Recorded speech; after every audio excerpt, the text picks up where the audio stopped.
Oh boy, I really wish I wasn't making this video, but here we are. If you've been on social media, if you've even glanced at social media, or if you can so much as spell social media, you've undoubtedly witnessed the absolute firestorm surrounding Scream 7. From the boycotts following Melissa Barrera's controversial firing in 2023, to fans who were massively let down by the killer's reveal and motive, to those who found fault with virtually every aspect of the film, the backlash has been relentless. Well, ladies and gentlemen, fear not. I'm here to save the day. That's right, we're going to take a shot at fixing Scream 7. As always, if you enjoy these videos, make sure you subscribe and turn on notifications. What follows is my attempt to salvage this franchise installment and give fans the sequel they deserved.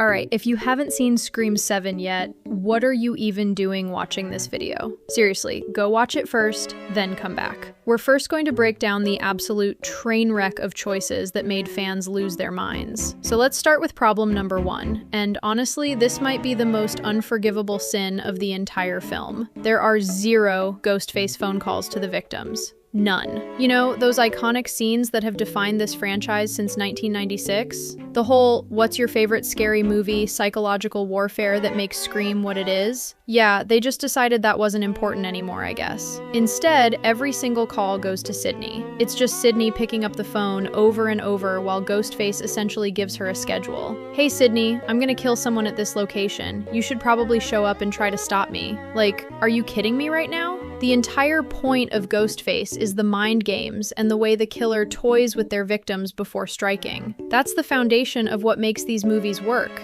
and they completely abandoned it. Moving on to problem number 2. Roger L. Jackson. The man, the myth, the legend. The voice of Ghostface himself.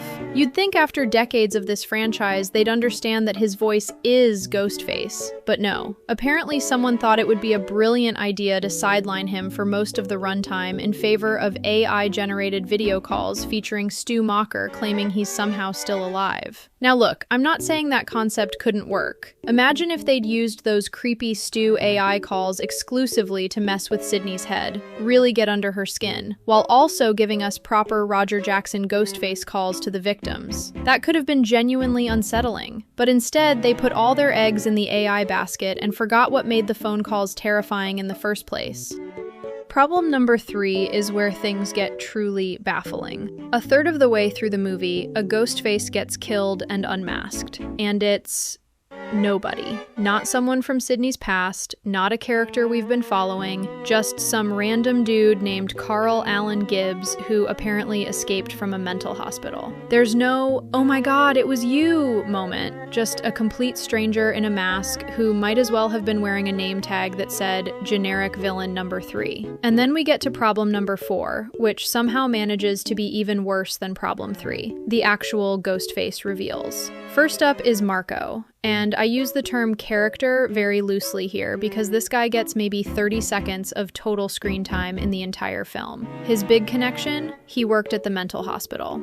Thrilling stuff. But wait, it gets better. You want to know his motive for becoming Ghostface? His reason for carrying on this legacy of terror? He knows about technology. That's it. That's the motive. He's tech savvy. I'm not exaggerating or oversimplifying. The movie genuinely presents he understands computers and AI as a sufficient motivation for multiple murders. Then there's Jessica, Sidney's neighbor, who appears in exactly 2 scenes before disappearing for the vast majority of the film. Her backstory is that she was inspired by Sidney's memoirs to become a fighter, which led her to kill her abusive husband. Okay, I can follow that so far. But then the logic completely falls apart. She's apparently furious that Sidney wasn't present during the New York murders in Scream 6, so her grand plan is to lure Sidney back and kill her to make Tatum the new final girl. Except, Jessica wasn't in Scream 6. She has 0 connection to Sam and Tara Carpenter. She wasn't part of that story at all. So why does she care about those murders? It's like the writers forgot to connect the dots between their own plot points. But you want to know what really seals the deal on how poorly thought out this movie was? The opening scene. Ghostface burns down Stu Macher's house in what should be this massively symbolic, franchise-shaking moment. The house where it all began in 1996, going up in flames. That should mean something, right? That should connect to the larger story, the killer's identity, their motive, something. But nope, by the time the credits roll, that entire scene is completely irrelevant. It has no connection to Carl, Marco, or Jessica. It doesn't tie into their motives or plans. It's just there. A cool visual that the marketing team probably loved, but that serves absolutely no narrative purpose whatsoever.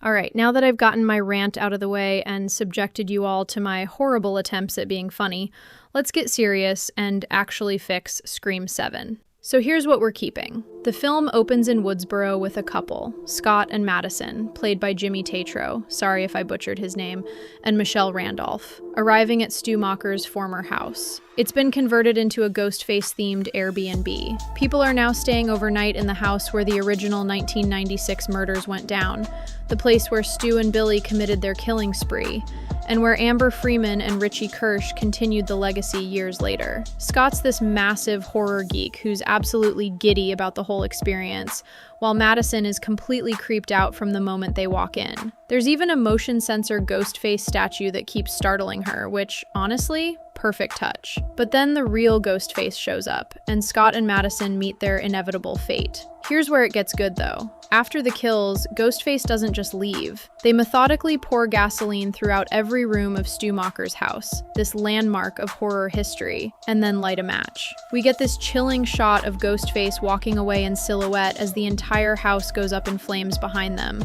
And then we cut to the title card. Now this was actually great. Genuinely one of the best opening sequences in any Scream movie. And I'm not counting the original because that's untouchable. The symbolism of burning down the house where it all started, the audacity of turning a murder site into a tourist attraction, only to have Ghostface reclaim it. That's the kind of bold storytelling this franchise needs. The opening worked. We're keeping it exactly as is. So we cut to Pine Grove, Indiana, where we meet Tatum Evans, played by Isabel May, Sidney Prescott's daughter. Her boyfriend, Ben Brown, played by Sam Reckner, comes over to visit, but Sidney immediately shuts that down. And you know what? Neve Campbell plays this perfectly. Sidney's not being unreasonable here. She's a woman who has survived multiple Ghostface attacks, watched friends die, and lived through absolute hell. Of course she doesn't trust her teenage daughter's boyfriend. That coldness, that immediate suspicion, we're absolutely keeping that because it establishes tension right away and plants seeds of doubt in the audience's mind about Ben. We also learn that Sidney has tried to build a normal life far away from Woodsboro with Tatum and her husband Mark Evans, an officer played by Joel McHale. But here's the complicated part. Tatum resents being Sidney Prescott's daughter. She's tired of the overprotectiveness, tired of living in her mother's shadow, tired of being treated like she's constantly in danger. This dynamic is crucial, and we're keeping it too, because it gives Tatum actual depth and creates real conflict that isn't just scary killer is scary. The next day, Ben picks up Tatum and her best friends Chloe Parker, played by Celeste O'Connor, and Hannah Thurman, played by McKenna Grace, to take them to school. Meanwhile, Sidney goes to work managing a cafe, trying to live this quiet, normal life she's built for herself. Her neighbor Jessica Bowden, played by Anna Camp, stops by with her son Lucas, played by Asa German. Lucas wants to interview Sidney about her past experiences with the killers, which Sidney obviously isn't thrilled about. At school, Tatum is participating in the school play. But here's the thing, her role is literally just a dog that says woof. That's it.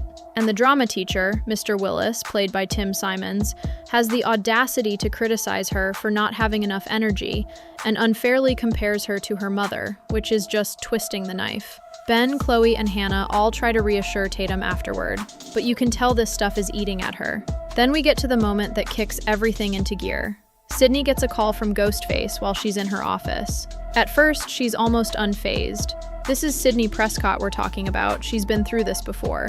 But then the killer drops a bomb. He claims to be Stu Macher, somehow alive despite getting a TV dropped on his head back in 1996. The video call shows him looking older, scarred up, damaged, and he reveals that he's right outside Tatum's high school theater department, right where her daughter is. Sidney immediately contacts Mark and races to the school. All of this entire setup, we're keeping it. The character dynamics work, the tension is building naturally, and the Stu reveal through video call actually serves a purpose here.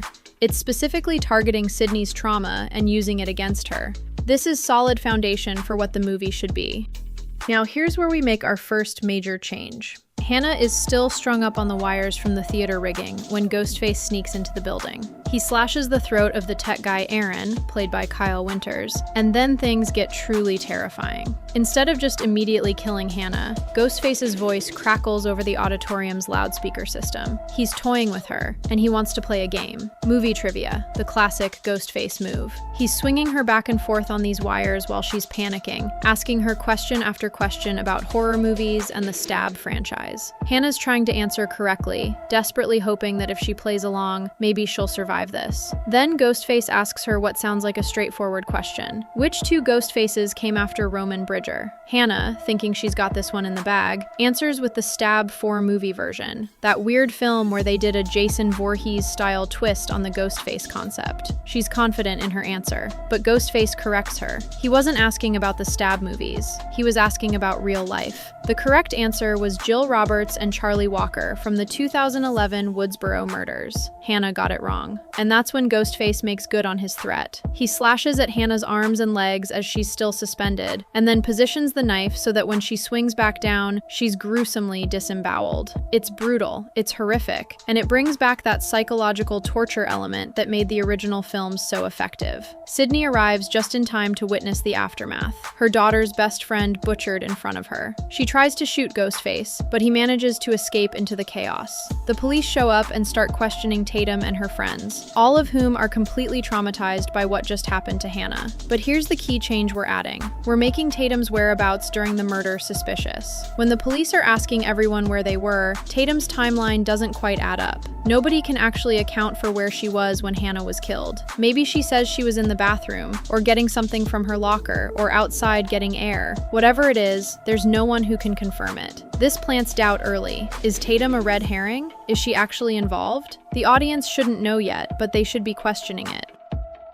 Back at home, Sidney is in full survival mode. She's trying to get herself and Tatum out of the house immediately. They need to leave, now. But Tatum pushes back, and this is where we get some real emotional weight. She brings up the fact that she's named after Sidney's late best friend, Tatum Riley, who was murdered by Billy and Stu back in 1996. She tells her mother that she doesn't want to just be another victim in this endless cycle of violence. She wants to be a fighter like Sidney.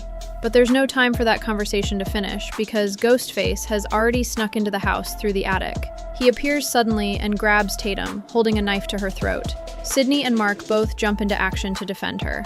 Mark gets violently thrown down the stairs in the struggle, but Sidney manages to guide Tatum to a safe room and sneaks her out through the walls, using the house's layout to their advantage. Classic Sidney Prescott resourcefulness.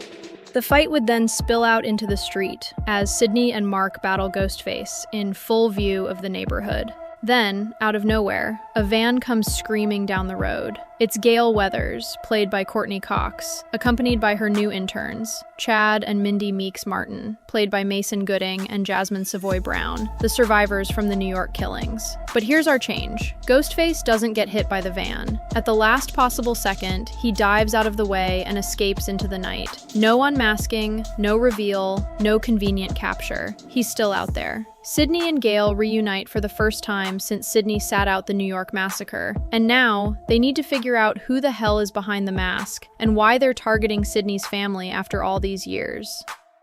Since we're skipping the Fallbrook Hospital scene entirely, we would jump straight to that same night.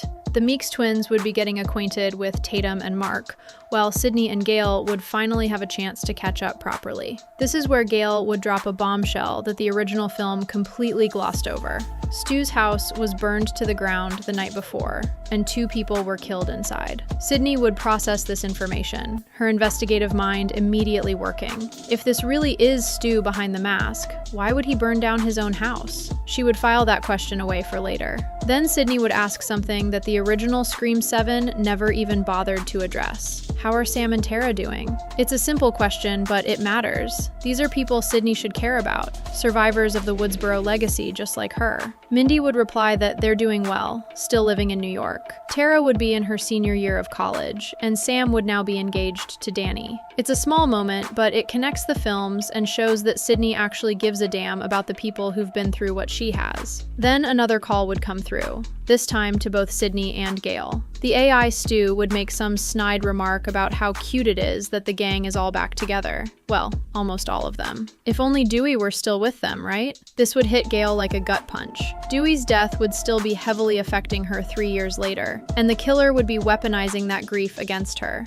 Later, as the house sleeps that night, we would get a dream sequence from Sidney, and this is where we'd bring back some ghosts from her past. Scott Foley and Emma Roberts would reprise their roles as Roman Bridger and Jill Roberts, Sidney's half-brother and cousin, the two family members who became Ghostface killers. In the dream, they would taunt her mercilessly. Roman would zero in on Sidney's current anxiety. "You don't know where Tatum was during Hannah's murder, do you? It's eating at you. Your own daughter." His voice would be calm, almost sympathetic, but laced with cruelty. Jill would smile with that gleeful malice she perfected, adding fuel to the fire. "You don't know if you can trust your own daughter. You're terrified she'll turn out just like us, aren't you? A killer hiding in plain sight." Then Dream Tatum would appear behind Roman and Jill, holding a blood-stained knife. She would look at Sidney with cold eyes and say, "I hate you, Mom." Roman and Jill would embrace Tatum between them like she's one of them now, and Roman would deliver the final psychological blow. "Don't worry, Sidney. We promise to take good care of Tatum in hell after you're forced to kill her, like daughter, like uncle and cousin." Sidney would wake up in a cold sweat, the nightmare feeling far too possible, far too real. The seed of doubt about her own daughter would be fully planted, and the audience would be right there with her, questioning everything.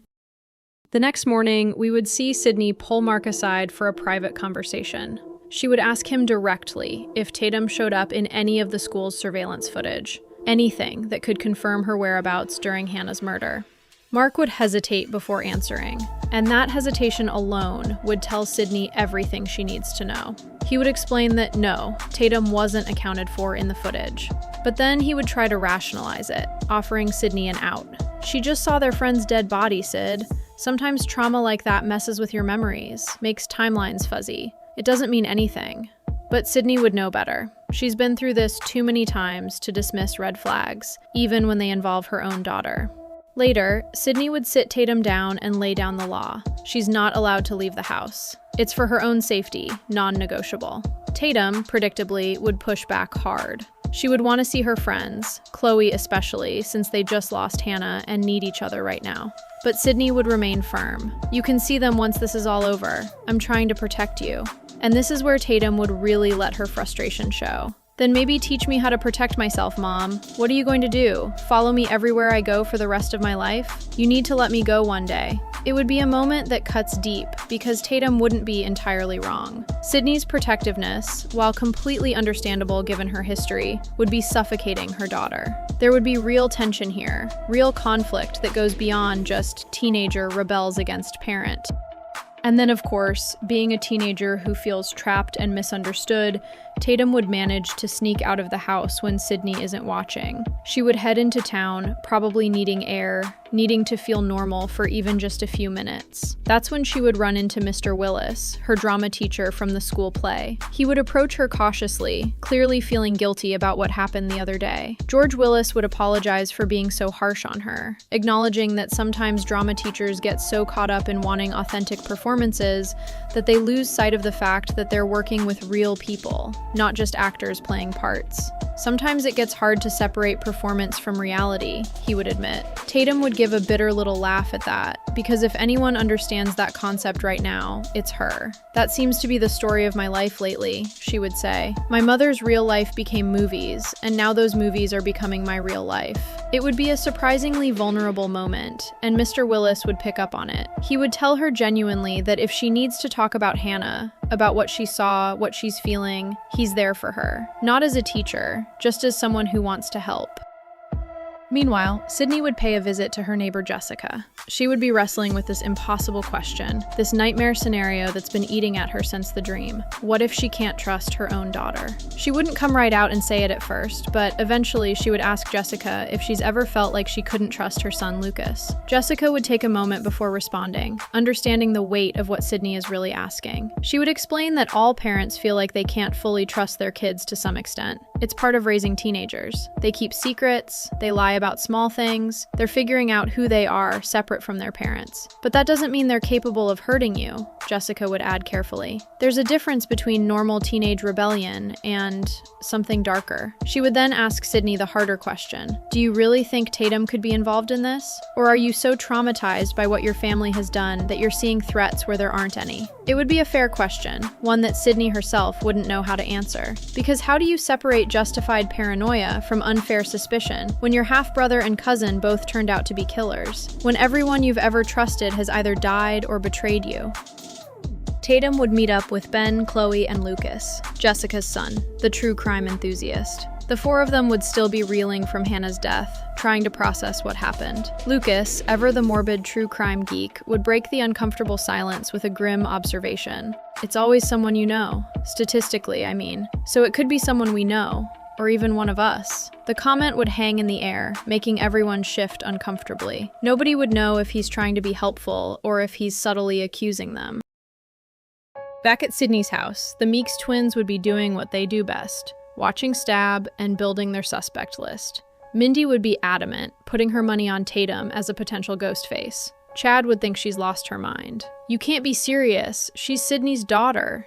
But Mindy would lay out her reasoning with the cold logic she's known for. Resentment festers and grows into something darker. Look at the pattern. Billy Loomis resented Sidney because her mom slept with his dad and destroyed his family. Roman Bridger resented her because their mom abandoned him and kept Sidney instead. Jill Roberts resented her because Sidney was famous and she was always compared to her, always living in her shadow. Now look at Tatum. She's literally named after a dead girl. She's suffocating under Sidney's overprotectiveness, and she's been told her whole life that she has to live up to this impossible legacy. If that's not a recipe for resentment, I don't know what is. Chad would want to argue, but Mindy's logic would be sound, disturbingly sound. Then Mindy's phone would ring. Unknown caller. She would exchange a look with Chad before answering, and for the first time in their lives, the Meeks twins would get their own one-on-one with Ghostface. The killer's voice would be cold, mocking. He would zero in on them being supporting cast who have outlived their welcome, especially Chad.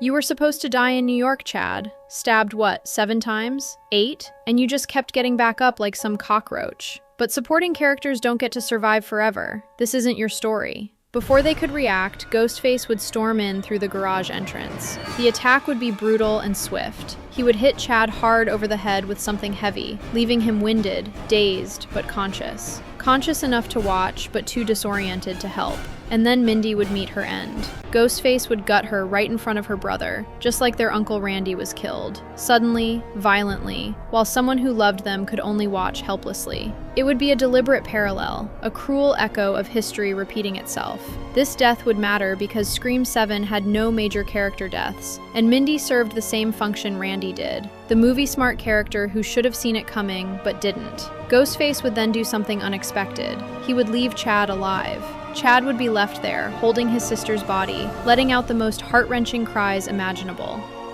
Meanwhile, still at Jessica's house, Sidney would receive a video call. AI Stu would appear on her screen with that signature smirk. You know, Sid, you really should learn to lock your doors by now. I mean, after all this time, you'd think you'd know better. This is exactly how they killed your mommy dearest, after all. The implication would be clear. Someone is inside her house. Sidney's blood would run cold. She would immediately think of Tatum, assume Stu is talking about her daughter. She would rush back next door, frantically dialing Mark as she runs. But when she bursts through the door, she wouldn't find Tatum in danger. She would find Chad, broken and sobbing, cradling Mindy's lifeless body in his arms. The scene would be devastating. This kid who survived being stabbed multiple times in New York, who fought so hard to live, now has to live with watching his twin sister die right in front of him. And then another video call would come through. AI Stu would taunt Sidney one more time. Aw, look at that. Just like her Uncle Randy, killed right under your nose and you couldn't stop it. Some protector you turned out to be, huh? It would be a gut punch. Sidney thought she could keep people safe this time. She thought she was ready. But Ghostface Lucas is always one step ahead, and now another person is dead because of her.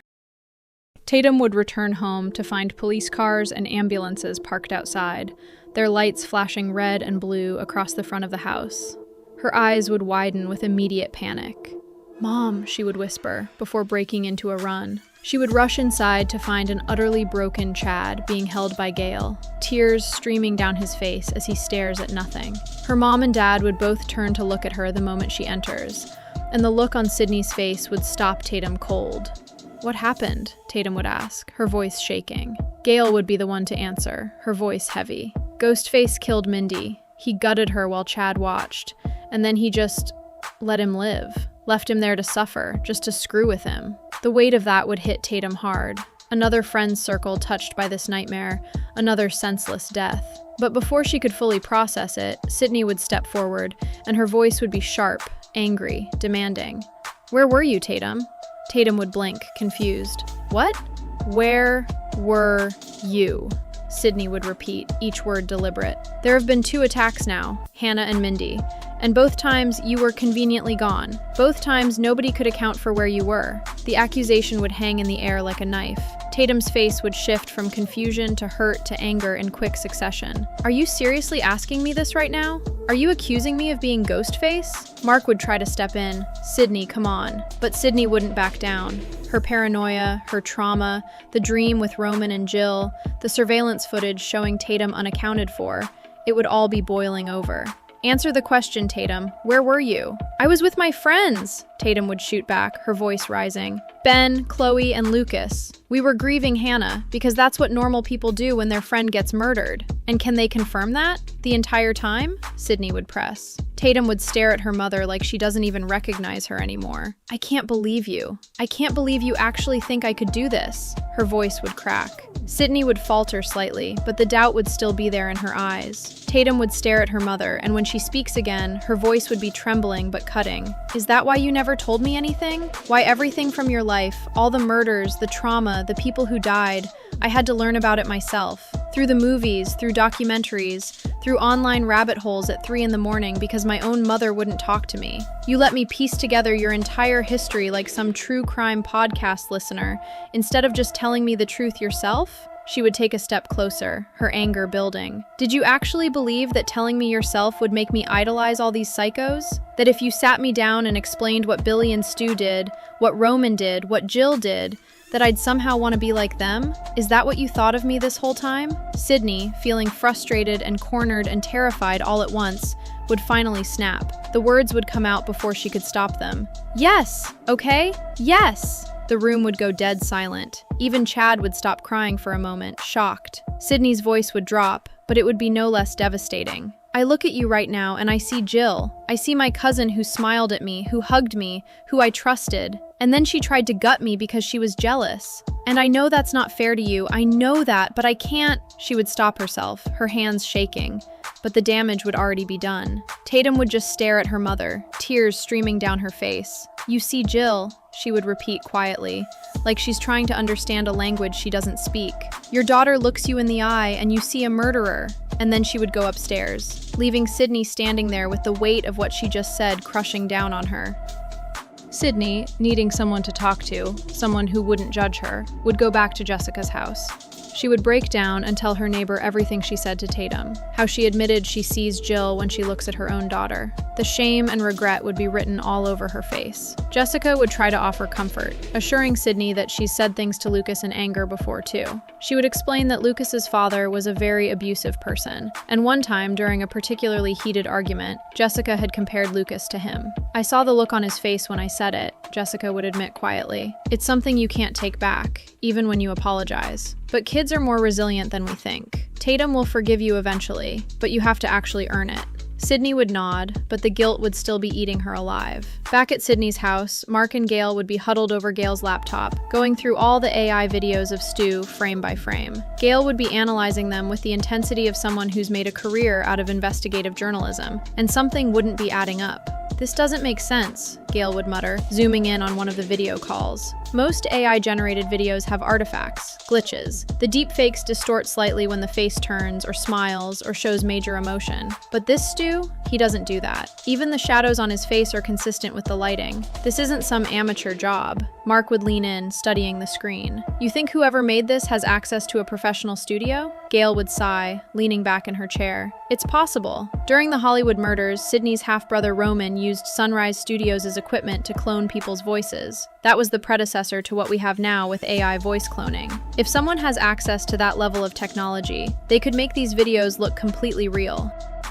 Meanwhile, Chad would knock softly on Tatum's bedroom door before entering. She would be sitting on her bed, eyes red and swollen from crying. The two would exchange awkward highs, neither quite knowing what to say. Chad would sigh heavily. I'm sorry about what your mom said. She's probably just scared. Terrified, actually. That doesn't make it right, but Tatum would cut him off, shaking her head. She's never trusted me. She's just finally admitted why. There would be a beat of painful silence before Tatum would look up at Chad, her voice softer. I'm sorry about Mindy. I know I didn't know her long, but she seemed like a really good person. She was, Chad would say quietly, his voice thick with emotion. Then he would add, almost reluctantly, she thought you were a suspect too, you know, before. Tatum would tense immediately, her insecurity flaring. What do you think? Chad would meet her eyes and answer honestly. I don't think you are. Tatum would let out a breath she didn't know she was holding. Thank you. Chad would excuse himself, needing to make some calls. As he stepped into the hallway and pulled out his phone, the camera would focus on his screen, showing 3 contacts: Martha Meeks, Samantha Carpenter, Tara Carpenter. He would stare at the names for a long moment before pressing the first one, his mother. The phone would ring as he prepared to deliver the devastating news that Mindy was gone, and that he'd watched her die without being able to save her.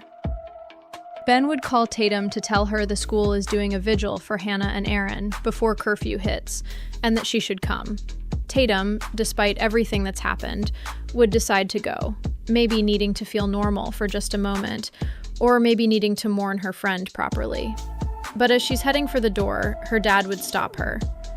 Tatum, I don't think... Please, Tatum would interrupt, her voice breaking slightly. Let me do this. Mom already doesn't trust me. I'm begging you, don't do the same. Mark would look at his daughter, seeing the pain in her eyes, and after a long moment, he would sigh. Fine, but I'm going with you. Tatum would be about to protest when Chad would enter the room. I can go with her, he would offer quietly. I'll keep an eye on her. Gail would immediately object. Chad, you just lost your sister hours ago. You shouldn't be... There's nothing I can do to change that right now. Chad would cut her off, his voice hollow but determined. I need to get my mind on something else. And I need to make sure this psycho doesn't hurt Tatum too. Mark would exchange a look with Gail, then nod reluctantly. At least Tatum wouldn't be alone. As they arrive at the school, Chad would turn to Tatum before they get out of the car. Do you trust your friends? He would ask seriously. Tatum would look at him, confused. Of course. They would never do anything to hurt me. Chad's expression would darken. I thought the same thing about Amber. She was my friend too, we grew up together. And then she tried to kill me and everyone I loved. He would let that sink in before continuing. Maybe one of them is the killer. Maybe none of them are. But you need to stay alert, okay? Don't assume anyone is safe just because you care about them. Tatum would swallow hard and nod. Okay. Back at the house, Sidney would return home with every intention of apologizing to Tatum, of trying to repair what she broke. But Mark would inform her that he let Tatum go to the vigil at school with Chad. Sidney would immediately argue with him. You let her go? After everything that's happened? After 2 people have been murdered? Mark's patience would finally snap. She has one parent who already all but accused her of being the killer, Sidney. She doesn't need both of us treating her like a suspect instead of our daughter. At the vigil, Tatum would introduce Chad to her group, Chloe, Lucas, and Ben. Ben would immediately bristle with a hint of jealousy, asking Tatum, how do you know him? Before Tatum could answer, Lucas, ever the true crime nerd, would light up with recognition. Wait, you're Randy Meeks' nephew, right? From the New York attacks? His excitement would be almost inappropriate given the circumstances. Where's your sister? I'd love to have both of you on my podcast sometime. First-hand Ghostface survivors, the nephew and niece of one of the original victims. That would be incredible content. The insensitivity of the request would hang in the air for a beat before Chad would respond, his voice completely flat and emotionless. She was killed earlier today. The color would drain from Lucas's face. Oh my God, I'm so sorry, I didn't... It's fine, Chad would cut him off, though his tone would make it clear it's absolutely not fine. Just don't. The awkward tension would be palpable. Chloe would look horrified at Lucas's lack of tact. Ben would shift uncomfortably. Tatum would put a supportive hand on Chad's arm. The vigil would officially begin, with Mr. Willis, the drama teacher, stepping up to address the gathered students and faculty. He would speak about Hannah and Aaron, calling them two great students who had their whole lives ahead of them. His voice would crack slightly as he talked about Hannah's passion for theater, how she always lit up the stage even in small roles, how she was kind to everyone she met. He would mention Aaron's technical brilliance, how he could fix any lighting or sound issue, how he stayed late to help with productions even when he wasn't required to. The camera would pan across the crowd, students holding candles, some crying, others looking shell-shocked. This would be a community in mourning, a school that's lost two of its own to senseless violence. But the camera would also linger on certain faces. Ben, watching Tatum rather than the vigil. Lucas, still looking guilty about his podcast comment, but also observing everyone with that analytical, true crime-obsessed gaze. Chloe, genuinely emotional, but occasionally glancing around nervously. And in the background, barely visible, other faculty members and students, any one of whom could be hiding a ghost face mask. Back at Sidney's house, Sidney would find Gail in the kitchen, quietly taking medication. Sidney would notice, and her concern would be immediate.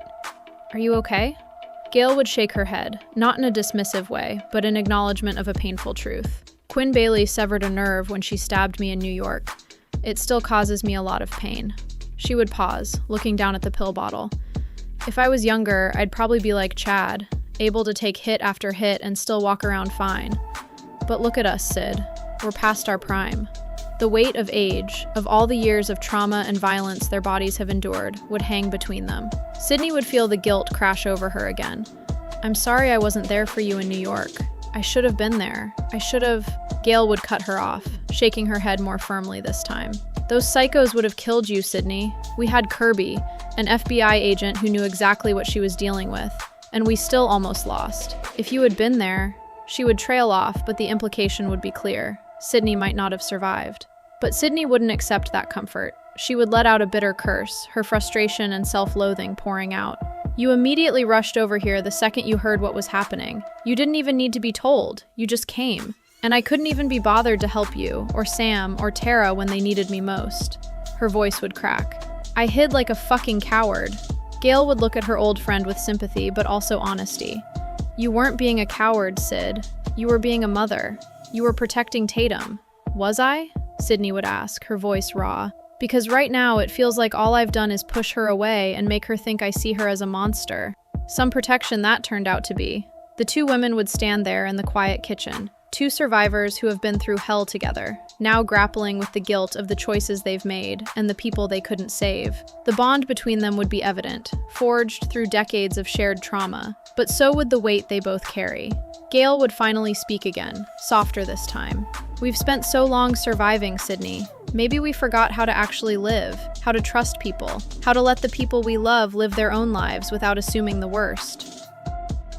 Just like in the original plot, Gail and Sidney would come up with a plan to bait AI Stu into calling by putting Sidney in the spotlight, doing a live interview that would be too tempting for the killer to resist. It would be a calculated risk, using Sidney as bait to potentially trace the call or at least get more information about who's behind this. Sidney would sit down for the interview, which would be broadcast live. Meanwhile, Tatum, Chad, and her friends, Ben, Chloe, and Lucas, would be watching from the school auditorium after the vigil, gathered around someone's phone or laptop.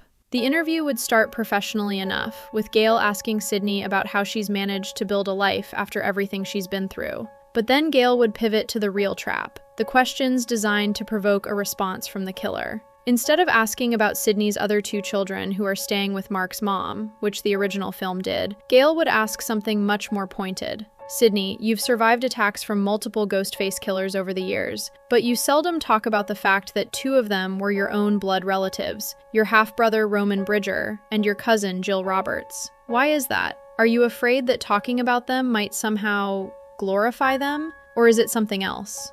Sidney would visibly tense, clearly not expecting Gail to go there on live television. Gail would press further, her journalist instincts taking over even as she knows this is painful. You have children of your own now. Is there a part of you that's afraid they might idolize Roman or Jill? That they might look at these family members who became killers and see something to aspire to rather than fear? Sidney would be about to end the interview when her phone would ring. Unknown caller. Sidney would answer, and AI Stu's face would appear on the video call, broadcast live for everyone watching to see. His scarred, older appearance would be chilling, and his voice would drip with mockery. Well, well, well. Talking about family on live TV, Sidney? How brave of you. He would lean in closer to the camera. But Gail asked a good question, didn't she? Does it run in the family? Because let's think about this logically. Roman was your half-brother, completely psychotic. Jill was your cousin, total sociopath. That's a pretty concerning pattern, don't you think? Sidney's face would harden, but Stu wouldn't let up. So here's what I'm wondering, Sid. How certain are you that Roman and Jill didn't have some kind of genetic disorder, some inherited predisposition toward violence and manipulation?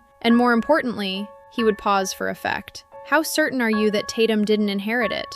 The words would land like a bomb. In the auditorium, Tatum would freeze, her face going pale as her friends turned to look at her. Chad would immediately put a protective hand on her shoulder, but the damage would be done. AI Stu would continue, relentless. I mean, she's got your genes and the genes of a family tree that includes 2 confirmed psychopaths. That's gotta make you wonder, right? Every time she looks at you with anger, every time she resents you, every time she's unaccounted for when someone dies, you must be thinking, is this it? Is this when she snaps? Sidney would be gripping the phone so hard her knuckles turn white, but she wouldn't be able to hang up. Not during a live interview, not when this might be their only chance to trace the call. You're afraid of your own daughter, aren't you, Sidney? AI Stu would say with cruel satisfaction. The call would end abruptly, leaving Sidney sitting there on live television, exposed and vulnerable, while Tatum watches from the auditorium, publicly humiliated and now under even more suspicion from everyone around her. Gail would look genuinely apologetic. I'm sorry for that low blow with the family questions. I just got caught up in the moment and…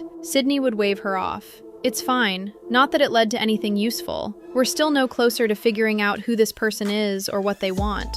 She would pick up her phone, checking for messages. Nothing from Tatum yet. She would glance at the clock, curfew approaching fast.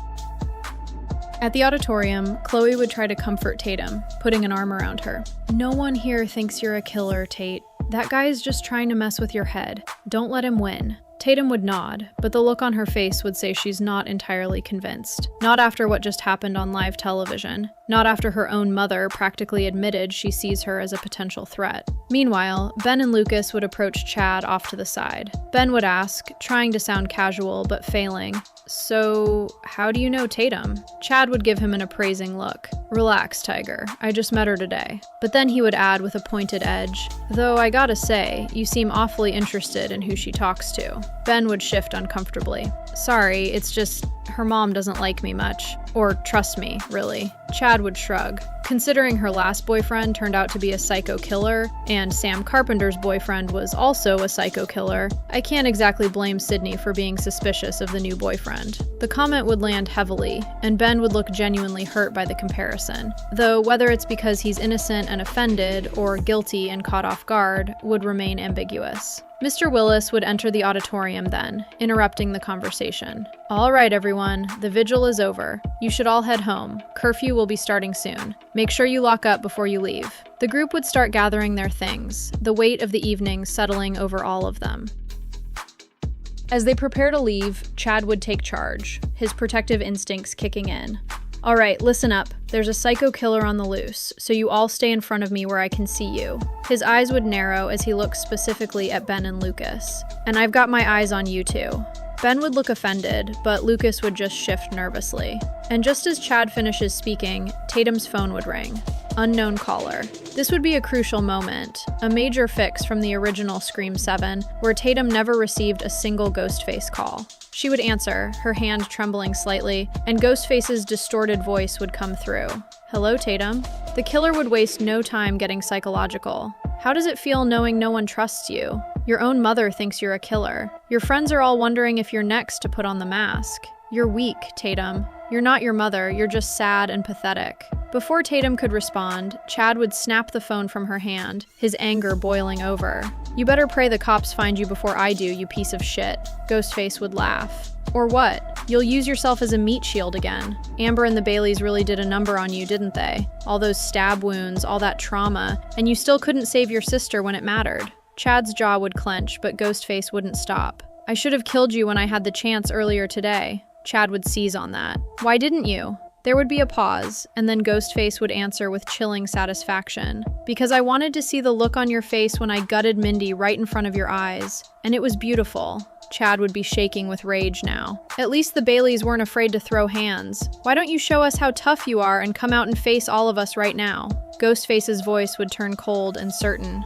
My pleasure. And with that, the lights in the auditorium would cut out, plunging them all into darkness. The spotlight would suddenly flare to life, cutting through the darkness and landing directly on Tatum, illuminating her like a target on a stage. Chad's instincts would kick in immediately. He would realize what's happening and shove Tatum out of the way just as a knife comes slashing down from behind, missing her by inches. Ghostface would turn on Chad, slashing at him with brutal efficiency. Ben and Lucas would both jump in to help, trying to fight off the killer together. But then a second Ghostface would emerge from the stage entrance, and chaos would erupt. This second Ghostface would take Lucas completely by surprise, grabbing him from behind and slitting his throat in one swift motion. Before Lucas could even process what was happening, the killer would shove the knife through his sternum and gut him viciously. Lucas would collapse, blood pooling beneath him as the life drains from his eyes. Chloe would grab Tatum's arm hard, her voice frantic. "We need to go! Now!" Tatum would scream out, "Chad! Ben!" But Chloe would be pulling her away, dragging her toward the exit as the two Ghostfaces turn their attention to the boys. As Tatum and Chloe make it into the hallway, they would hear the terrifying sound of footsteps pounding behind them, one of the Ghostfaces breaking off pursuit to chase them down. What would follow is an intense, heart-pounding chase scene through the school corridors. They would be running full sprint, their breathing ragged, turning corners desperately. The Ghostface behind them would be relentless, closing the distance. We'd see him reflected in the glass of classroom doors, his cape billowing behind him, knife glinting under the fluorescent lights. Chloe would try a door. Locked. Another. Locked. Come on, come on! They would round another corner, and Ghostface would be right there. He would grab Chloe, yanking her backward violently. Chloe would scream as the knife plunges into her abdomen once, twice, 3 times. Brutal, repeated stabs. "Chloe!" Tatum would cry out, frozen in horror. Ghostface would shove Chloe's body to the ground and immediately turn his attention to Tatum. Tatum would run again, adrenaline overriding the shock and grief. She would spot an open classroom door and dive inside, slamming it shut behind her. Her hands would be shaking as she frantically looks for something to barricade it with. A desk, chairs, anything. She would shove a heavy teacher's desk against the door just as Ghostface reaches it, the handle rattling violently. Tatum would dial her mom frantically, her fingers barely able to hit the right buttons through the shaking and tears. The phone would ring once, twice. Sidney would pick up immediately. "Tatum?" And what she would hear on the other end would make her blood run cold. Her daughter's voice, completely frantic and terrified, gasping for breath between sobs. Mom, please, he's here, he's right here!" All the animosity from before, all the accusations and mistrust would evaporate in an instant. Sidney's entire demeanor would shift to pure maternal instinct and survival mode. "Tatum, where are you? Talk to me, baby, where are you?" "The school, we're at the school." Tatum would be crying so hard she can barely get the words out. "Lucas is dead. Chloe is dead. Mom, I don't know where Chad and Ben are. He's outside the door. He's trying to get in." Sidney would already be moving, grabbing her keys, her gun.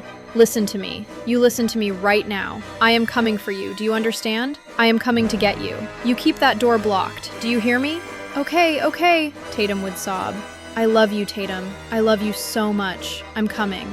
Gail would already be at Sidney's side, both of them heading for the door. Sidney and Gail would speed toward the school. Sidney would dial Mark with one hand, her voice tight with urgency. "Mark, the killer is at the school with Tatum. Get there now."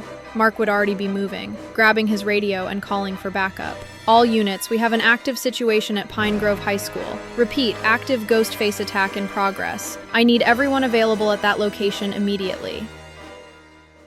Back in the barricaded classroom, Tatum would be pressed against the wall, phone still clutched in her shaking hand, when she would hear a voice from the hallway. Tatum? Tatum, please, help me. It's Chloe's voice, weak and pained. Tatum would freeze, her heart racing. Chloe? She would call out tentatively. Please, I'm hurt. Let me in. Chloe would sound like she's crying, struggling to breathe. Tatum would start frantically moving the desk away from the door, her hands still trembling. She would unlock it and pull it open. And there would be Chloe, standing in the doorway. Tatum would immediately pull her into a hug, relief flooding through her. Oh my God, you're okay. She would pull back, checking Chloe over. Mom and Dad are coming. We just need to hold on a little longer, Tatum would reassure. Chloe would sigh, in relief. That's great, Tatum. That's great. And then Tatum would notice it. She would look down at Chloe's abdomen, at the spot where she saw Ghostface stab her multiple times, and there would be nothing. No blood, no torn clothing, not even a scratch. Tatum would slowly look up, confusion and dawning horror in her eyes. Why aren't you bleeding? Chloe would meet her gaze and let out a long, tired sigh. God, I wish you had just waited a bit longer. Before Tatum could react, before she could run or scream, Chloe would grab her and pull a knife from behind her back, pressing it against Tatum's throat. Shh, shh. Chloe would coo softly, almost gently, her voice taking on an eerie calm. Don't make this harder than it needs to be, okay? Just breathe, nice and slow. Tatum's eyes would be wide with betrayal and terror as her best friend holds a knife to her throat. Mark would arrive at the school with 2 other units, their weapons drawn as they make entry through the main doors. The building would be dark except for emergency lighting, casting long shadows down the hallways. Mark would quickly coordinate with the officers. Split up, search every room, call out if you find anyone. The 2 other officers would move methodically, checking classrooms one by one. The other 2 ghost faces would be waiting, stalking them through the darkened school. The first officer would be taken down brutally in a stairwell, the knife coming down repeatedly before he could even fire his gun. The second officer would make it a bit further, but the second ghost face would emerge from a classroom door right beside her, stabbing her before she could turn. Her gun would clatter to the ground, going silent. Mark would continue searching, calling out, Tatum! Tatum, it's Dad! Where are you? His voice would echo through the empty halls. He would try door after door until finally pushing open a classroom, and his blood would run cold. There would be Tatum, tears streaming down her face, with Chloe holding a knife pressed against her throat. Tatum's eyes would scream for help, but she wouldn't dare move. Mark would immediately raise his weapon, his voice commanding, Drop the knife! Drop it now! Chloe would shake her head slowly, her voice eerily calm. Call off the backup, right now, or I slit her fucking throat. She would press the blade just slightly harder, and Tatum would whimper. I'm not fucking around! Chloe would shriek as she begins to count down. 5, 4, 3, 2. Mark's hand would hover over his radio, his gun still trained on Chloe, every instinct screaming at him not to do this. But he would look at his daughter's terrified face, at the knife against her skin, and he would make the only choice a father could make. He would grab his radio and say, All units, code 4, stand down. Chloe would then smile. Good, now toss your gun over here. Slide it across the floor. Mark would hesitate for just a moment before slowly crouching down and sliding his service weapon across the classroom floor toward Chloe's feet. The moment the gun leaves Mark's hand, another ghost face would emerge silently from behind him. Mark would sense the movement too late. He would start to turn, and the knife would plunge into his back. Once, twice, 3 times, over and over with vicious, brutal efficiency. We would cut to Sidney and Gail arriving at the school, tires screeching as they pull into the parking lot. They would see the 3 police cruisers parked outside, lights still flashing, but no officers in sight. The silence would be ominous. As the 2 are about to rush toward the entrance, Sidney's phone would ring. Not a video call this time, just the classic ghost face voice, distorted and menacing. Sidney would answer immediately. Where is she? Your pretty daughter is a bit tied up at the moment, Ghostface would say with cruel amusement. Sidney's voice would be ice-cold fury. If you hurt her. I'm not going to hurt her, Ghostface would interrupt smoothly. Not until you're here to see it. Come to the auditorium, Sidney. And bring Gail. Let's have a proper reunion. the line would go dead. As Sidney and Gale enter the auditorium, the stage would be dimly lit and a projector would be running, casting a large image on the screen at the back of the stage. An AI Stu's scarred face would appear first, grinning that familiar psychotic grin. "Welcome back, Sid. Miss me? I've been dying to see you again. Well, technically I already died, but you know what I mean." Then the image would shift, and it would become Dewey Riley. Gale would freeze, her breath catching in her throat. An AI Dewey would look directly at the camera, his expression sad and accusing. "Sidney, all your friends die just for being near you. How many more people have to pay the price for your survival?" Then he would turn to face where Gale is standing. "And you, Gale, you let me die. I was always there for you, and when I needed you most, you weren't there for me." Gale's hand would go to her mouth, tears already streaming down her face. This would be psychological warfare at its cruelest. The image would shift again, this time to Jill Roberts, smiling that sweet, fake smile she perfected before revealing herself as a killer. "Hey, cousin," an AI Jill would say mockingly. "Remember me? The one who almost got away with it? The one whose jealousy you never even noticed until it was too late?" Then it would change to Roman Bridger, Sidney's half-brother, his expression cold. "Hey, sis," an AI Roman would say. "You know, I've had a lot of time to think about our family tree. It's pretty fucked up, isn't it? But you're the common thread. Every branch that touches you withers and dies." Finally, the image would shift one last time, to Maureen Prescott, Sidney's mother. An AI Maureen would look at her daughter with disappointment. "Everything you touch dies, Sidney. You're just like me. You ruin everything with your trauma. The only difference is, I had the decency to get myself killed. You just keep dragging everyone else down with you." Sidney would be trembling, but she would force herself to stay focused. She would call out into the auditorium, "Enough! You wanted me here, I'm here, let my daughter go!" The projection screen would then lift, and the stage lights would come up to reveal a nightmarish tableau. Tatum, Chad, and Ben, all tied to chairs, gagged, terrified. Behind them would stand Chloe, taking a theatrical bow like she's just finished a performance. Thank you for arriving to tonight's show," Chloe would say with dark enthusiasm. "I promise it'll be to die for." She would pause, smiling. Of course, no man, or woman in this case, is an island. One of the ghost faces would step forward from the shadows and slowly remove their mask.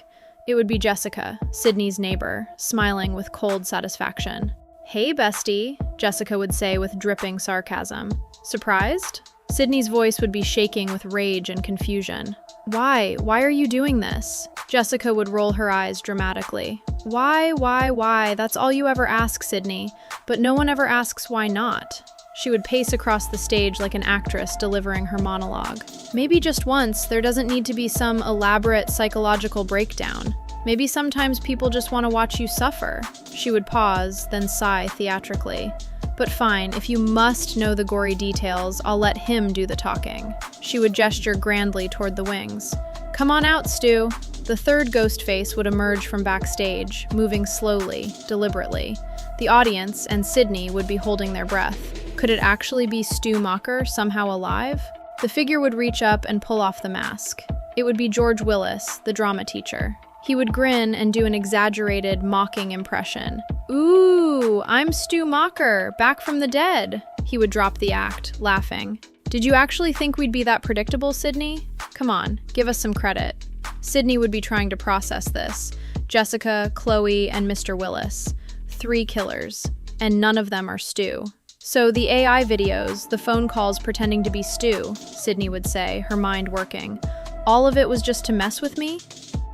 Mr. Willis would step forward, his demeanor shifting from mockery to something more serious, almost professorial. He would pace the stage like he's delivering a lecture to his students, gesturing as he speaks. "You know what the problem is with Ghostface, Sidney? What the real tragedy is?" He wouldn't wait for an answer. "It's that it was supposed to be art, pure, visceral theater, the psychology of terror, the performance of fear itself." He would stop pacing and turn to face her directly. "Think about it. The phone calls, the stalking, the way the killer would get inside your head before they ever got inside your house. That first night in Woodsboro in 1996, that was brilliant. That was craft. The mask, the voice, the game of cat and mouse. It was perfect." Jessica would pick up where he left off, her voice dripping with disdain. But then everyone who put on that mask after had to make it about themselves, their petty little problems, their narcissistic need to be understood. Chloe would chime in, counting on her fingers theatrically. Billy's mommy issues because your mom slept with his dad. Roman's abandonment complex because Maureen gave him up. Jill's pathetic jealousy because she wasn't as famous as you. Richie and Amber's toxic fandom because they were obsessed with a movie franchise. She would roll her eyes. The Bailey family's revenge plot because their son was an incel who got killed. It's the same tired formula over and over again. Someone has a tragic backstory. Someone blames Sidney or her family. Someone puts on the mask to work through their personal trauma. Mr. Willis would shake his head in disgust. They turned Ghostface into a soap opera. Every single killer, and I mean every single one, even Billy and Stu, corrupted what could have been something pure by making it about their feelings, their pain, their need for revenge or recognition or whatever psychological wound they were nursing. Do you know how exhausting it is? Watching the same pattern repeat itself? Watching Ghostface become synonymous with family drama and personal vendettas instead of what it should be, an avatar of pure nihilistic terror.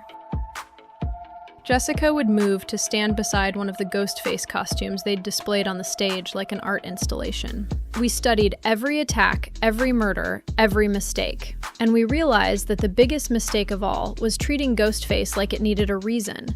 That's why we used the AI Stu deepfakes, Chloe would explain, her voice full of contempt. To mock it, to show how pathetically predictable you all are. Oh, could Stu really be alive? Could the killer from the past have returned? It's the same tired narrative you people fall for every single time. We wanted to show you how boring that's become.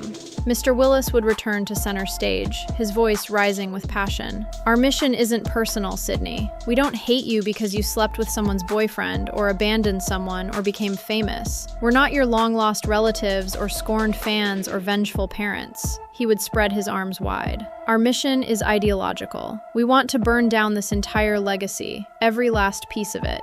Jessica would pull out a knife, examining it almost lovingly. That's why we're going to kill each and every one of you. You, Gail, your daughter, Chad, everyone connected to this pathetic family saga. And then we're going to travel to New York and finish off Sam and Tara Carpenter. Erase the Prescott-Carpenter bloodline completely. Chloe would walk behind the captives, trailing her hand along the back of their chairs. Once all the legacy characters are dead, once there's no more family drama to milk for sequels, Ghostface can finally become what it was always meant to be. Mr. Willis would put his mask back on, holding it in front of his face like Hamlet contemplating Yorick's skull before lowering it again. Pure, nihilistic terror. Divorced from family drama, divorced from personal vendettas, divorced from backstory melodrama. He would look directly at Sidney with cold conviction. Just the mask, just the knife, just the performance of fear. Nothing more, nothing less. No motives, Jessica would add. No manifestos, Chloe would continue. No tragic backstories, Mr. Willis would finish. Just death. Random, terrifying, meaningless death. The way it should have been from the beginning.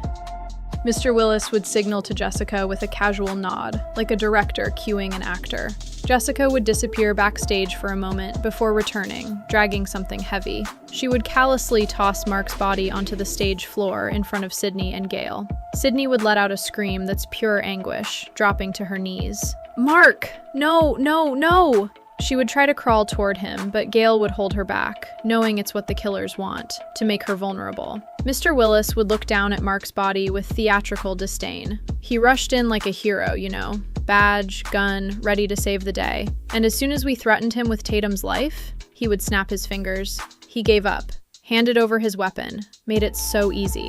Jessica would crouch down next to Mark's body, mockingly checking for a pulse. Tragic, really. All that training, all that experience, and in the end, he died for nothing. Couldn't even save his own daughter. Chloe would walk over to Tatum, circling her chair slowly like a predator. She would lean down close to Tatum's ear, her voice dripping with venom. You know what I always hated about you, Tatum? Chloe would yank the gag down so Tatum could speak. You have everything. Your dad was chief of police. Well, was. She would gesture mockingly at Mark's corpse. And your mom is Sidney fucking Prescott. The final girl, the survivor, the legend. She would grab Tatum's face roughly, forcing her to look at her. And you still cried and whined. Wah, wah, wah, my mom doesn't trust me. Wah, wah, wah, I'm named after a dead girl. Wah, wah, wah, everyone compares me to my famous mother. Chloe would release her face with a shove. Do you know how pathetic that is? Do you know how many people would kill, literally kill, to have what you have? A mother who survived hell and still tried to protect you. A father who loved you enough to die for you. Tatum would be sobbing, unable to respond, her eyes locked on her father's body. Chloe would straighten up, addressing the room now like she's performing. I had to listen to her complain every single day. My life is so hard, my mom is so overprotective. I wish I was normal. Meanwhile, my mom worked 3 jobs just to keep the lights on. My dad left when I was 6. Nobody gave a shit about me until I made them. She would walk back toward Mr. Willis and Jessica. So yeah, killing her, watching her finally realize how good she had it right before she dies, that's going to be deeply, deeply satisfying. Mr. Willis would applaud slowly. Beautiful monologue, Chloe. Really felt the emotion there. He would turn back to Sidney. See, even when we try not to make it personal, there's always a little bit of human motivation creeping in. The difference is, we're self-aware about it. We know it doesn't matter. The point isn't Chloe's tragic backstory. The point is the performance. Sidney would start to laugh. Not a nervous laugh, not a hysterical breakdown, but a genuine, almost mocking laugh that would echo through the auditorium. She would laugh and laugh and laugh until the 3 killers are looking at each other uncomfortably. You know what I find so funny? Sidney would finally say, wiping tears from her eyes, though whether from laughter or grief is unclear. All this talk about restoring Ghostface to its pure form, about how the other killers corrupted it by making it personal, about how they were all weak narcissists. She would shake her head. But here you are, 3 of you. 3! She would let that sink in before continuing. No one other than my brother Roman had the balls to do it alone. He worked solo, executed it himself, and he even fought me one-on-one at my best and almost won. Mr. Willis's jaw would tighten. Sidney would gesture at the 3 of them dismissively. But you? You need a whole support group just to take on one middle-aged mom and a journalist with nerve damage. Where's the artistry in that? Sounds like you're just as weak as every killer you claim to despise. Gail would interject, and despite the pain medication and the fear and the grief over Dewey's AI image, her voice would drip with professional disdain. You know what? I kinda wish you were Stu Mocker. At least then you'd be interesting. At least then you'd have name recognition, some cultural cachet. She would look at the 3 of them with the kind of withering contempt only a career journalist can muster. But instead we get, what? A drama teacher? A bored neighbor? A teenager with daddy issues? Gail would continue, warming to her theme. I've lived through every Ghostface killing since 1996. Every killer had something that made them memorable. She would gesture at them like they're disappointing students. But you 3? You'll be footnotes. 3 nobodies who tried to make a statement about horror movie philosophy and failed. That's your legacy. Not artists, just forgettable. Jessica would step forward, her voice rising. We're going to kill you anyway. All of you. Your little speech doesn't change that. Jessica would walk over to Ben with deliberate, theatrical steps, her knife glinting under the remaining stage lights. She would crouch down beside his chair, speaking loud enough for Sidney to hear every word. Here we have Ben, the boyfriend you didn't trust. You were so confident he was the next Billy Loomis, weren't you, Sidney? She would trace the knife along Ben's shoulder, making him flinch. But instead, it turns out he's Derek. You remember Derek, right? Your boyfriend from college? The sweet, innocent one who actually loved you? Sidney's hands would clench into fists. Jessica would continue, her voice dripping with mock sympathy. The one who got strung up and shot in the chest by Mickey because he had the misfortune of dating Sidney Prescott. She would pause, looking back at Sidney. Kind of poetic that Mickey was also a film student, don't you think? History really does repeat itself. She would raise the knife to Ben's throat. So let's complete the parallel, shall we? But Sidney would already have her hand in her jacket. In one fluid motion, she would pull out her own gun and fire. Bang! The shot would hit Mr. Willis square in the chest, sending him stumbling backward off the stage with a cry of shock and pain. Jessica and Chloe would immediately dive in opposite directions, disappearing into the shadows of the backstage area. Move! Now! Sidney would shout, already running toward the stage. Sidney and Gail would rush up onto the stage, frantically working to untie the captives. Sidney's hands would be shaking as she cuts through the ropes binding Tatum, and the moment her daughter is free, she would pull her into a crushing embrace. "I'm sorry. I'm so sorry for doubting you," Sidney would say, her voice breaking. "I should have trusted you." Tatum would hug her mother back desperately, sobbing into her shoulder. "You were right, Mom. I'm not like you. I'm not a fighter. I couldn't do anything but run and hide like a coward." Tatum would pull back slightly, her tear-stained face looking down toward where Mark's body lies on the stage floor. "Dad died because of me, because I wasn't strong enough." Sidney would grab her daughter's face in both hands, forcing her to meet her eyes. "Listen to me. Your father died protecting you because he loved you. That's not your fault. None of this is your fault." Meanwhile, Gail would be cutting Chad free, then moving to Ben. "Are you okay?" she would ask, noticing the cut on his arm. Ben would nod shakily. "He cut me good when I rushed him to protect Tatum, but I'm okay. I'm okay." Chad, now free and immediately going into survivor mode, would interrupt urgently. "Maybe we should do this heartfelt reunion thing later? You know, when there aren't two psychos still lurking around trying to kill us? Please?" Mr. Willis would suddenly shoot upward from where he'd fallen, revealing to everyone that, of course, he'd been wearing body armor underneath his shirt. The impact had knocked the wind out of him, but the bullet hadn't penetrated. He would gasp for breath, then pull out Mark's gun again, with a manic grin spreading across his face. "Did you really think it would be that easy?" he would snarl, raising the weapon. Bang! The shot would catch Gail in the shoulder, spinning her around and sending her crashing into one of the chairs. She would go down hard, clutching the wound, blood spreading between her fingers. She wouldn't be getting back up to fight. "Gail!" Sidney would scream, turning toward her friend.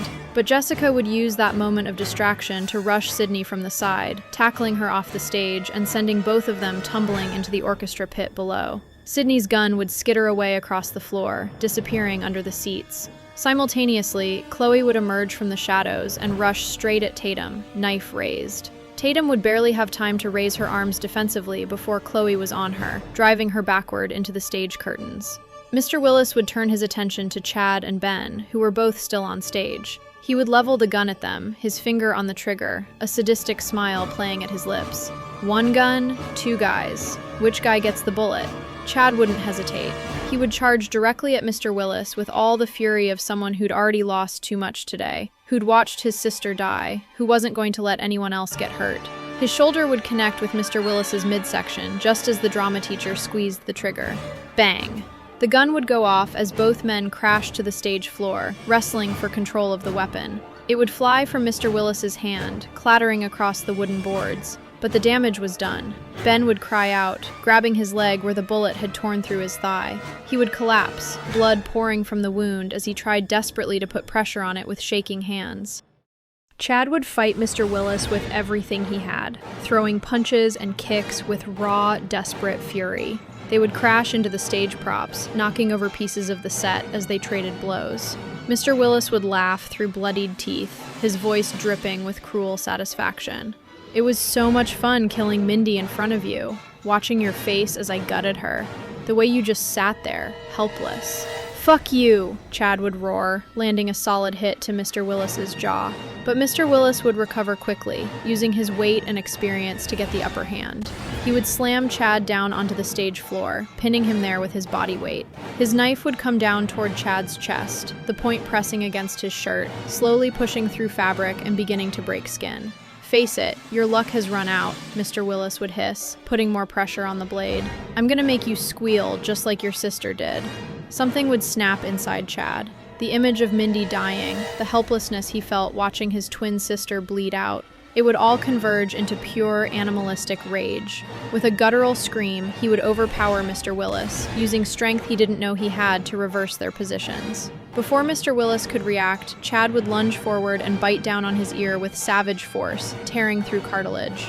Mr. Willis would shriek in pain and shock, trying to pull away, but Chad wouldn't let go. His hand would shoot up to Mr. Willis's exposed throat, fingers digging in, and with one violent motion, he would rip out a chunk of flesh and tissue. Blood would spray across the stage, across Chad's face, as Mr. Willis made a horrible gurgling sound, his hands going to his ruined throat in a futile attempt to stem the bleeding. Chad would shove him away, standing over the dying man as Mr. Willis convulsed on the stage floor, drowning in his own blood. "Is that theater enough for you?" Chad would spit, his voice raw and broken. Mr. Willis would twitch once more, then go still. Meanwhile, Sidney and Jessica would be locked in a brutal fight for survival. They would be evenly matched at first, crashing through music stands, knocking over chairs, each trying to get the advantage. Sidney would try reasoning one last time, even as they grappled. "You have a son! Lucas is going to need you! Don't do this!" Jessica would laugh, a horrible, empty sound. "I killed him before you got here." She would slam Sidney against the wall, her voice cold and matter-of-fact. He should have run, but no, he decided to be the hero and help his friends. How fucking pathetic. The words would hit Sidney like a physical blow. Lucas was dead. This woman had killed her own son. But Jessica would be faster, stronger, with more endurance than Sidney had anticipated. She would get Sidney down on the ground, her hands wrapping around Sidney's throat with brutal efficiency. Sidney would claw at Jessica's arms, trying to break the grip, but Jessica would only squeeze harder. "Fucking die already!" Jessica would scream, her face twisted with hatred and exertion. Sidney's vision would start to blur, darkness creeping in at the edges. Her hands would flail, searching for anything she could use as a weapon, but finding nothing. This is it, she would think. After everything, this is how it ends. Bang, bang, bang! 3 gunshots would ring out in rapid succession. Jessica's body would jerk with each impact, her eyes going wide with shock. Her grip on Sidney's throat would loosen, then release entirely as she collapsed to the side, blood spreading across her chest. Sidney would gasp for air, coughing and clutching her bruised throat as she looked up to see Gail standing at the edge of the orchestra pit, Sidney's gun in her hand. Jessica would be on the ground, gasping, bleeding out. Gail would hand the gun to Sidney. Sidney would take the gun, her gaze without sympathy, and aim it at Jessica. "Say hi to Stu for me." Sidney would empty the rest of the magazine on Jessica, finally ending her. Chloe would fight Tatum with a viciousness that went beyond survival. This was pure enjoyment. She would overpower Tatum at every turn, toying with her like a cat with a mouse, her face twisted into a manic grin. "Come on, Tatum, show me what you've got," Chloe would taunt, dodging Tatum's desperate swing with ease. "Is that it? Is that all the famous Sidney Prescott's daughter can do?" Tatum would try to land a punch, but Chloe would catch her wrist and twist it painfully, making her cry out. "Oh, too slow," Chloe would sing-song, throwing Tatum backward into the stage curtain. "You know what? I thought this would be harder. I thought training with Jessica for months would be overkill, but look at you, you're making this boring." Tatum would grab a piece of broken wood from the destroyed set and swing it at Chloe's head. It would connect with her shoulder, and Chloe would barely flinch. She would look down at where it hit, then back up at Tatum with wild, gleeful eyes. "Wow, that almost hurt," she would laugh, a high, unhinged sound that echoed through the auditorium. "Come on, Tatum, get angry, fight back. Where's that survivor instinct? Where's that Prescott rage?" Tatum would be backing away now, terrified, looking for any escape route. But Chloe would stalk toward her with deliberate, predatory steps. "You know what the funniest part is?" Chloe would continue, her voice taking on a mocking, theatrical quality. "You spent your whole life complaining about being Sidney Prescott's daughter. Oh, it's so hard. Everyone expects me to be like her. I'll never measure up. Wah, wah, wah. And you were right. You are pathetic." She would lunge forward and grab Tatum by the hair, yanking her head back violently. For someone related to the ultimate survivor and 2 Ghostface killers, you are embarrassingly weak. Roman and Jill would be so disappointed. Chloe would slam Tatum's head against one of the stage props, once, twice, stars exploding in Tatum's vision. "You're not a fighter. You're not a survivor. You're just a scared little girl who's about to die like all the other nobodies who got in Ghostface's way." She would raise her knife for the killing blow, her face flushed with excitement and bloodlust. "Say goodnight, Tatum. At least your mom will finally have something real to cry about." But before the knife could come down, Ben would appear from behind, his injured leg dragging, his face pale from blood loss, but his expression determined. He would wrap his arms around Chloe's neck in a chokehold, using every ounce of strength he had left. Chloe would drop the knife, clawing at his arms, gasping for air. "Get off me, you—" Ben would pull tighter, his voice a guttural whisper in her ear. This is for Hannah and Lucas. With one final, violent twist, he would snap her neck. The crack would echo through the auditorium. Chloe's body would go limp instantly, her wild eyes going vacant as she collapsed to the stage floor. Sidney would check on Tatum first, running her hands over her daughter's face, checking for serious injuries beyond the cut on her cheek. "Are you okay? Are you hurt?" "I'm okay, Mom, I'm okay," Tatum would say, though she'd be shaking uncontrollably. Sidney would then turn to Ben, who was barely staying conscious, his hand pressed against the gunshot wound in his leg. She would kneel beside him, her voice thick with emotion and genuine regret. "Ben, thank you. Thank you for saving her." Sidney would put her hand over his, helping him keep pressure on the wound. "I'm so sorry. I've been so cold to you, so suspicious. You didn't deserve that.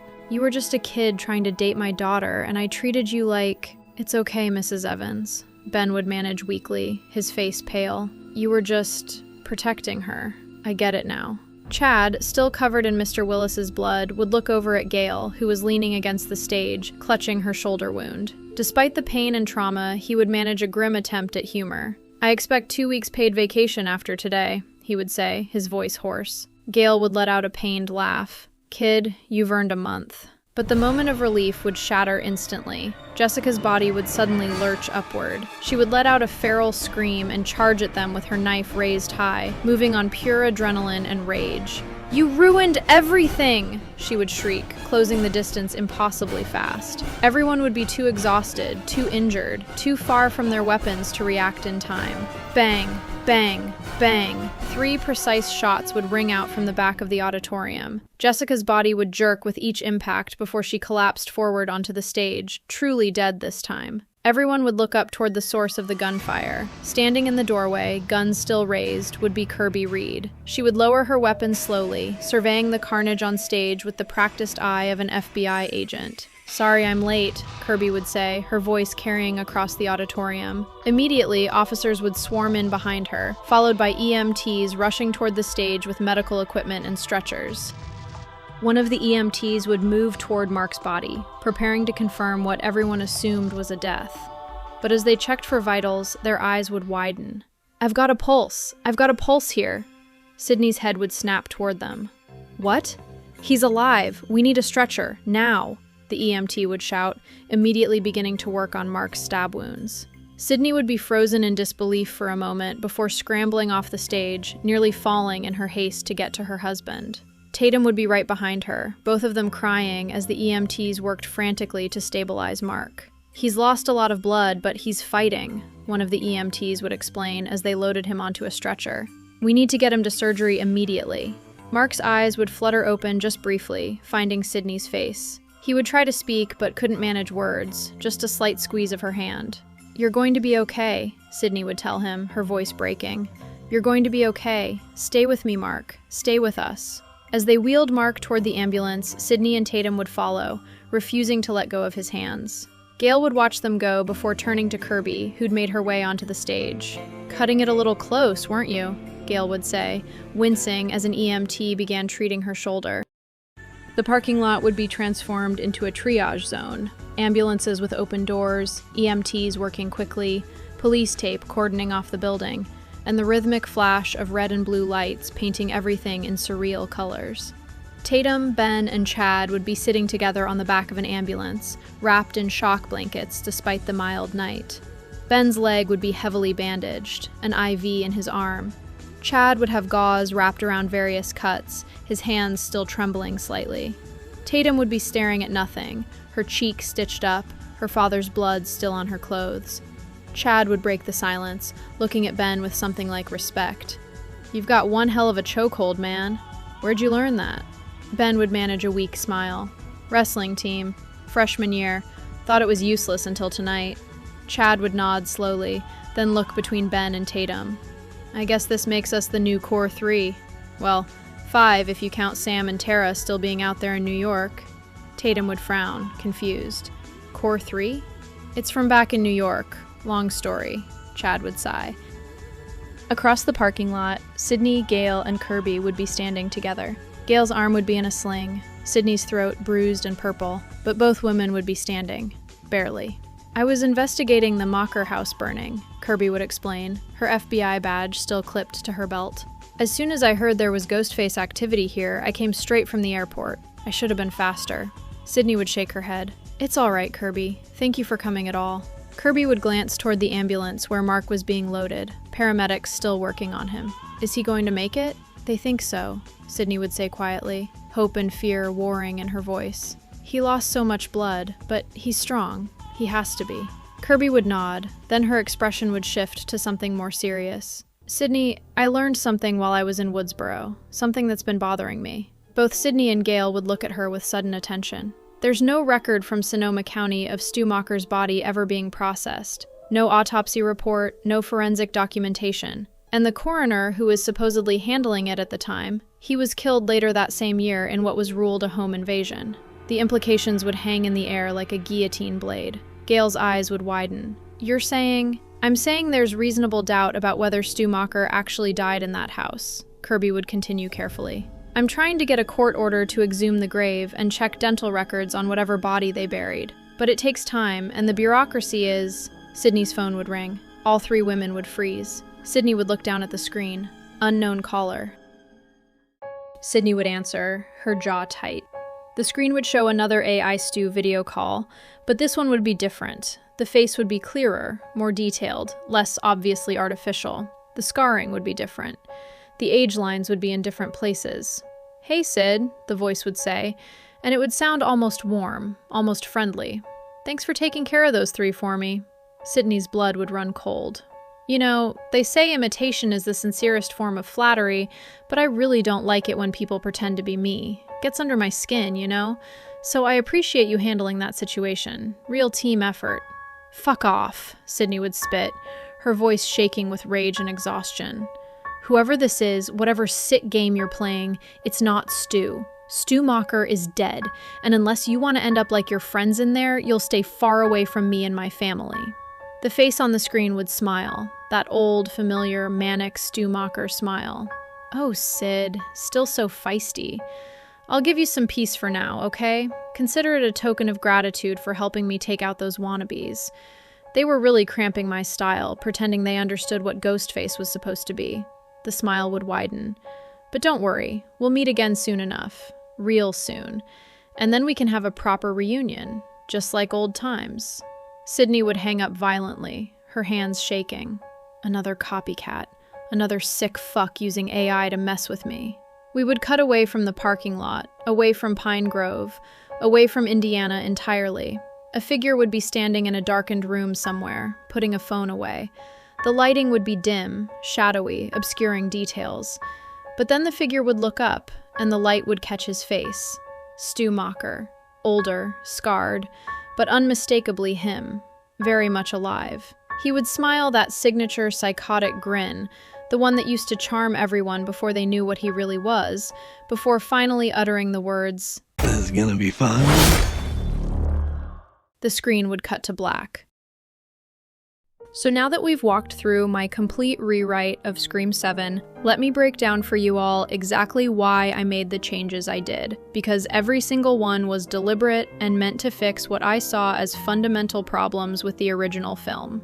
First and foremost, Ghostface phone calls to victims are absolutely essential to this franchise. It's not just tradition, it's the entire psychological foundation of what makes Ghostface terrifying. The cat and mouse game, the voice on the other end of the line toying with you before they strike. That's what separates Ghostface from every other slasher villain. The original Scream 7 had none of that for the actual victims. Every call went to Sidney, turning it into this repetitive, "I'm going to kill someone, come stop me" routine that completely missed the point. In my version, Tatum gets her own call, Hannah gets the movie trivia game before she dies, and the Meeks twins finally get their moment with Ghostface on the phone. These are necessary to maintain what makes Scream actually Scream.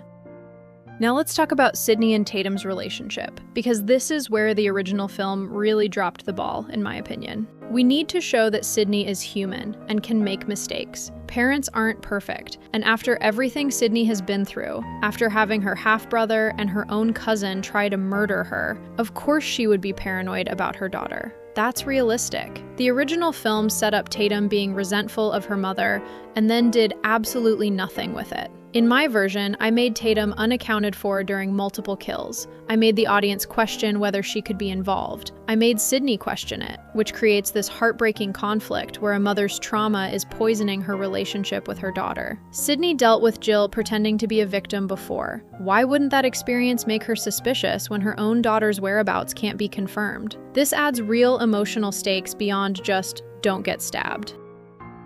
The Roman and Jill dream sequence was something I knew I had to include because, frankly, I really like Emma Roberts, and not bringing her back for even a small role was a huge mistake that the studio had more than enough money to fix. You will not convince me otherwise. Yes, Scott Foley did technically return in the original film, but he was reduced to a mere 5-second AI scene that meant nothing. By bringing both of them back for a proper nightmare sequence, we accomplish multiple things. It parallels Scream 3's dream, where Sidney sees her dead mother taunting her. It reinforces the family-oriented themes this movie was supposedly built around. And it gives us a genuinely chilling moment where Sidney's worst fears about Tatum are given voice by the two family members who already betrayed her. This movie was meant to be about Sidney and family, so let's actually explore that properly. Another major issue, we actually mention Sam and Tara in my version. The original Scream 7 just completely avoided acknowledging them, which is insane considering they were the protagonists of the previous two films. Sidney asking about them, Mindy updating everyone on their lives. This takes 30 seconds of dialogue and makes the world feel connected and real, instead of pretending the previous movies didn't happen. We also get significantly more development with the newer cast, instead of sidelining them like the original did. Tatum, Ben, Chloe, Lucas, Hannah, these characters actually have personalities, relationships, and arcs in my version. They're not just bodies waiting to be stabbed. The audience needs to care about them for their deaths or survival to matter. Speaking of deaths, I killed an important character in Mindy. The original Scream 7 had no major character deaths, which completely undermines the stakes. Mindy parallels her Uncle Randy, the movie-smart character who should see it coming but doesn't, and her death in front of Chad is devastating and personal. It gives weight to everything that follows. And equally important, Chad finally gets to kill a ghost face instead of just being a human shield again. The moment where he tears out Mr. Willis's throat is brutal and cathartic and earns his survival. He's not just lucky anymore, he fought for it. I left Mark alive because, honestly, I don't want to torment Sidney too much in one film, and more strategically, it sets up a great potential death for Scream 8 if we're going the Stu route. Let Sidney have this win. It makes the stakes feel real without being gratuitously cruel, and it gives them something to lose in the next installment. I had Tatum not be the one to kill Chloe because I don't want her to suddenly become a Sidney clone and transform into a fighter overnight. Sidney has sheltered her entire life. Tatum has no training or instinct. It's just not realistic for her to suddenly become a badass final girl in her first encounter with Ghostface. That's lazy writing. I'd rather save that character development for the next movie where she can actually learn and grow into it. Ben saving her by killing Chloe works better. It redeems him in Sidney's eyes, proves he's not another Billy Loomis, and keeps Tatum's arc honest. I went with 3 killers because honestly, why not? Especially if we're potentially going the Stu cult route in future films. Establishing that Ghostface can operate as a coordinated group makes sense. The Baileys were 3 killers in Scream 6. This isn't unprecedented, and it raises the stakes significantly during the final act. Moving on to Kirby, I had her make a cameo return because it makes absolute sense that an FBI agent would investigate a potential faked death. Now, while faking your own death isn't technically illegal in most circumstances, having a supposedly dead, convicted murderer fake their death for 30 years and potentially commit new crimes would absolutely get federal law enforcement involved. Plus, I really like Hayden Panettiere, so deal with it. Her presence connects this film to the broader franchise, gives us a character with authority and resources, and sets up the investigation that leads to the ending. And finally, the moment you have all been waiting for. The Stu is alive twist ending. Look, I need to be clear about this. I am not a Stu believer. I think it's too little too late at this point in the franchise. But if you're going to heavily promote Matthew Lillard in all your marketing, if you're going to use his image and voice throughout the entire film, then you may as well actually bring him back, or audiences will hate you for the bait and switch. Yes, it comes across as somehow Palpatine returned energy. Yes, it's borderline ridiculous. But you know what? The entire point of Scream has always been meta-commentary on horror franchises. And what's more meta than literally doing the thing everyone said they'd never do because it's too ridiculous, and then having the character acknowledge how ridiculous it is? If we're stuck with this choice, we might as well commit to it fully and make it the setup for Scream 8, rather than trying to half-ass it with AI deepfakes that go nowhere. As we close this video, every change I made was about honoring what Scream is supposed to be. Smart, self-aware, emotionally grounded horror that respects its characters and its audience, while also pushing the franchise into new territory. The original Scream 7 felt like it was going through the motions. My version tries to actually say something while delivering the thrills people expect. Well, that's going to wrap up this video. I want to thank everyone for watching and sticking with me through this entire rewrite. I genuinely had a lot of fun tearing apart and rebuilding Scream 7, even if it got a little intense at times. So I want to hear from you all. Did you like my rewrite? Do you think I actually improved it, or did I completely miss the mark? Should I just delete my channel and spare everyone from my terrible opinions? Or do you think you can do a better job? If so, let me know in the comments how you would have fixed Scream 7. I genuinely want to hear your takes. As always, if you enjoyed this video, make sure to leave a like and help the algorithm gods smile upon me. If you have any suggestions for future topics, whether it's more Scream content, other horror franchises, or completely different movies you want me to dissect and rebuild, leave them in the comments below. Until next time, take care and make the most of your day.